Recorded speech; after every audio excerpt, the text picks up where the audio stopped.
Assalamualaikum warahmatullahi wabarakatuh. Waalaikumsalam warahmatullahi wabarakatuh. Innal hamdalillah nahmaduhu wa nasta'inuhu wa nastaghfiruh wa na'udzu billahi min syururi anfusina wa min sayyiati a'malina may yahdihillahu fala mudilla lahu wa may yudlil fala hadiyalah. Asyhadu an la ilaha illallah wahdahu la syarikalah wa asyhadu anna Muhammadan abduhu wa rasuluh. Allahumma salli wa sallim ala Muhammadin wa ala alihi wa sahbihi ajma'in. Amma ba'd. Ya ayyuhalladzina amanu taqullaha haqqa tuqatih wa la tamutunna illa wa antum muslimun. Ya ayyuhan nasu taqu rabbakumul ladzi khalaqakum min nafsin wahidah wa khalaqa minha zawjaha wa batha minhuma rijalan katsiran wa nisaa'a. Wattaqullaha alladzi tasaaluna bihi wal arham innallaha kana 'alaikum raqiba. Ya ayyuhalladzina amanu taqullaha wa qulu qawlan sadida yuslih lakum a'malakum wa yaghfir lakum dzunubakum wa may yuti'illaha wa rasulahu faqad faza fawzan 'azima. Alhamdulillahirabbil alamin. Pagi ini kita masih diberi kesempatan oleh Allah Subhanahu wa taala untuk dapat menunaikan sholat subuh secara berjamaah.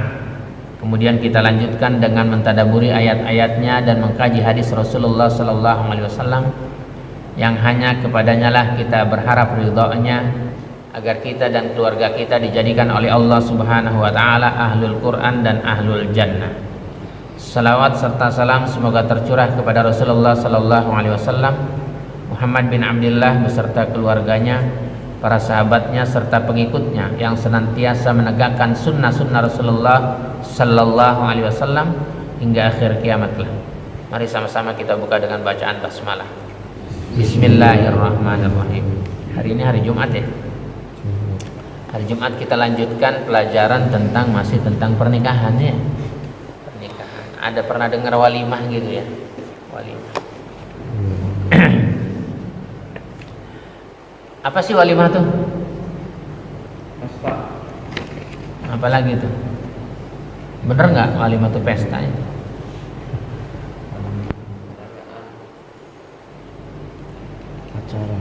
Acara ya. Dasarnya tuh walimah tuh asal katanya wal ya, wal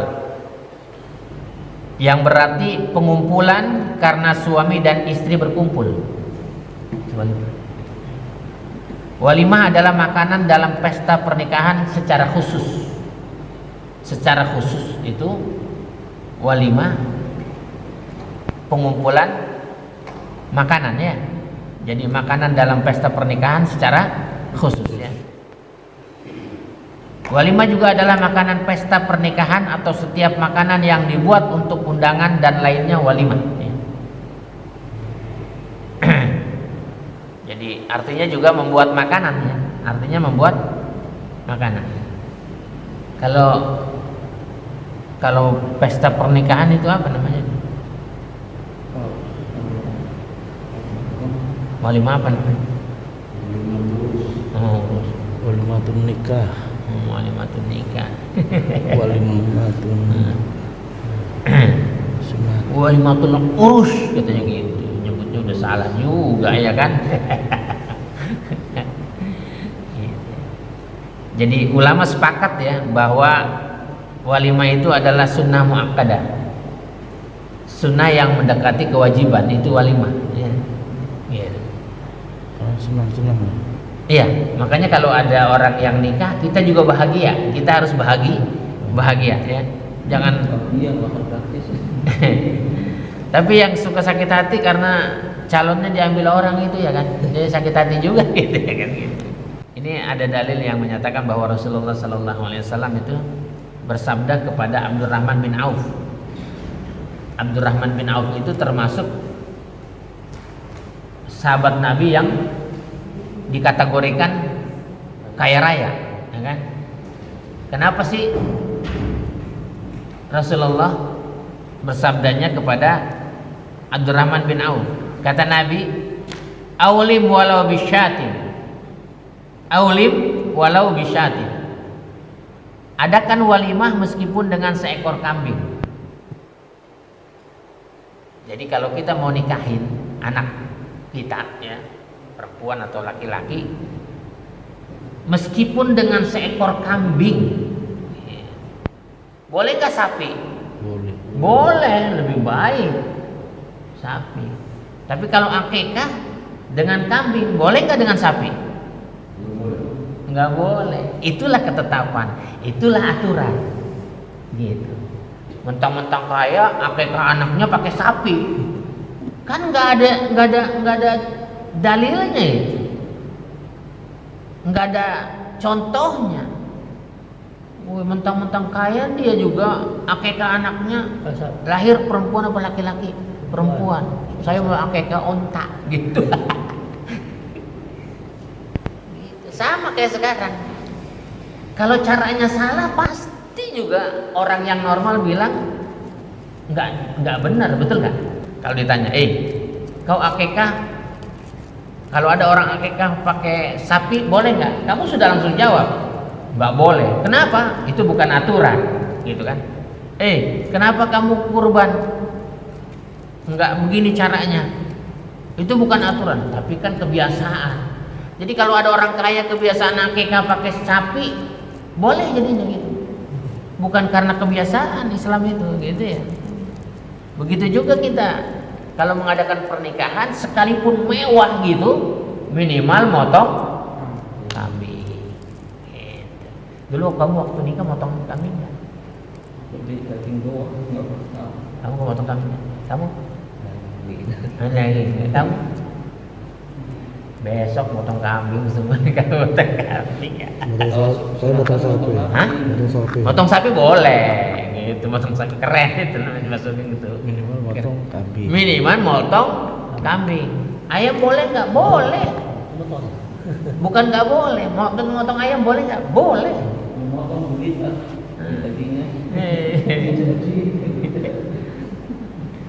Jadi disunahkannya motong kambing. Buraidah radhiyallahu an meriwayatkan bahwa ketika Ali meminang Fatimah, Rasulullah sallallahu alaihi wasallam bersabda, "Innahu labudda lil ursi min walimah." Sesungguhnya harus ada walimah untuk pernikahan. Minimal Walimah motong. kambing. Gitu ya. Ini enggak pesta gede-gede, motong kambing enggak, apalagi motong sapi. Jadi apa doang? Kalah sama orang camping, betul nggak? Kalah sama orang camping, enggak walimahan, dia bikin kambing guling, dia potong kambingnya. Waktu walimah itu boleh diadakan setelah adanya akad nikah, ya itu diadakannya itu ya. Atau saat percampuran dua pengantin dan setelahnya. Sekarang yang mahal ini alat pestanya. Itu dia, alatnya yang dia sanggup beli, sewa gitu ya kan. Plang-plang itu dipasang gitu, dia sanggup bayar 30-40 juta, beli kambing yang 3 juta, nggak kebeli ya. Ya kan? Pas kondangan isinya telur. Boleh nggak? Boleh yang kayak gitu, bukan nggak boleh, boleh. Sama kayak orang berdoa, ya Allah, saya minta kaya ya Allah, boleh nggak? Boleh. Pertanyaannya diterima atau enggak itu urusan Allah. Kalau nggak sesuai ya sudah, nggak diterima gitu aja gitu. Ya Allah, kabulkanlah sholat saya, puasa saya, qiyamul lail saya. Saya hari ini nggak puasa ya Allah, tapi tolong dikabulkan gitu kan? Boleh nggak begitu? Boleh. Pertanyaannya diterima atau tidak? Makanya mikir dulu, diterima nggak kira-kira kalau begitu ya kan? Ya Allah, terima puasa saya, qiyamul lail saya, tahajud saya. Mohon maaf ya Allah, hari ini saya nggak puasa dan malam tadi nggak tahajud, tapi tolong diterima. Ini agak apa sih namanya ini orang? Mungkin orang dalam. Hah? Orang dalam katanya. Iya, punya orang dalam sama Allah mah gitu ya Allah. Jadi memenuhi undangan walimah pernikahan wajib atas orang yang diundang. Ya. Karena itu menunjukkan perhatian kepada orang yang mengundang, menggembirakan hatinya dan membahagiakan jiwanya. Ini yang khusus kita diundang nih. Nanti tergantung undangannya kayak bagaimana ya. Ada juga kita boleh nggak datang ya, boleh juga nggak datang. Tapi yang pertama judulnya wajib dulu. Kalau diundang ditulis, makanya di bawah undangannya ditulis mohon maaf atas kesalahan penulisan nama dan gelar, gitu kan? Biasanya gitu kan? Gitu ya. Ya maafin aja ya kalau salah nulis ya kan? Gitu. Pokoknya ditulis di situ, mestinya Bapak Lastono gitu kan? Ditulis lagi Bapak Last Day gitu kan? Atau last minute gitu kan? Nah, ya maafin aja gitu. Karena yang ngundang mungkin belum kenal betul dengan kita. Kan ada tuh ya, orang nggak kenal juga ngundang kan? Iya. Iya kan? Justru di sini tuh ngundang diserahin RT suruh nulis semua. Jadi se-RT diundang semua. Iya, dia RT nulis semua warganya. Oh, yang muslim aja. Ah, yang muslim aja gitu ya. Kalau yang non muslim enggak. Ibnu Umar meriwayatkan bahwa Rasulullah sallallahu alaihi wasallam bersabda, "Idza du'iya ahadukum ila walimatin falyatiha." Apabila seorang di antara kalian diundang untuk menghadiri sebuah walimah, hendaklah ia memenuhinya. Ya, ini dalilnya gitu ya. Bahkan Abu Hurairah radhiyallahu an meriwayatkan bahwa Rasulullah sallallahu alaihi wasallam bersabda, "Wa man taraka da'wata faqad 'asallaha wa rasulah." Dan barang siapa tidak memenuhi undangan, sesungguhnya ia telah durhaka kepada Allah dan Rasulnya. Ini dalil yang mewajibkan orang datang kepada undangannya. Jadi jangan mikirin saya nggak punya duit untuk ngasih amplopnya, ya gitu umpamanya lagi bokeh berat lah ya kan, lagi bokeh berat. Yang penting datangnya dulu, yang penting datang dulu. Hah? Ngisi amplopnya 1.000. Emang kamu dapatnya 1.000? pernah. Oh gitu. Ada yang amplop kosong, ada yang juga banyak. Jadi dimaafin aja itu lagi bokeh kali ini, ya kan? Dimaafin aja itu lagi bokeh, ya kan? Kita bisa hadir aja. Yang penting kan hadir, kan? Ya. Ucapan selamat. Numpang makan. Minta doa restu bukannya. Iya. Makanya jangan berharap ya. Jadi syarat-syarat wajib menghadiri undangan itu yang pertama, orang yang mengundang adalah orang mukallaf. Orang yang mengerti, ya. Orang yang merdeka dan orang yang berakal. Jadi kalau orang yang berakal dia ngundang, kita nggak wajib. Iya, kan ada orang gila juga yang undang-undang ya kan. Undangan tidak dikhususkan untuk orang-orang kaya tanpa mengikutsertakan orang-orang miskin. Jadi kalau di hotel itu orang kaya tuh ngundang orang-orang kaya semua gitu kan. Orang miskinnya nggak yang diundang gitu, kita nggak wajib datang. Makanya kalau ada walimah, separuh orang kaya, separuh orang miskin yang diundang. Gitu. Saya juga begitu. Waktu pernikahan anak saya di hotel kan, gitu. Sebagian orang-orang kaya, sebagian orang-orang sini, ya kan, yang kastanya kalau dalam Hindu itu kasta bawah. Sudra. Oh, sudra katanya gitu. Gitu. Tapi kan Islam nggak ada kasta-kastaan, ya kan? Nah, akhirnya ketika dia datang, dia juga bingung juga, kasihan juga gitu kan. Makanya dikelompokkan kasihan, ya kan?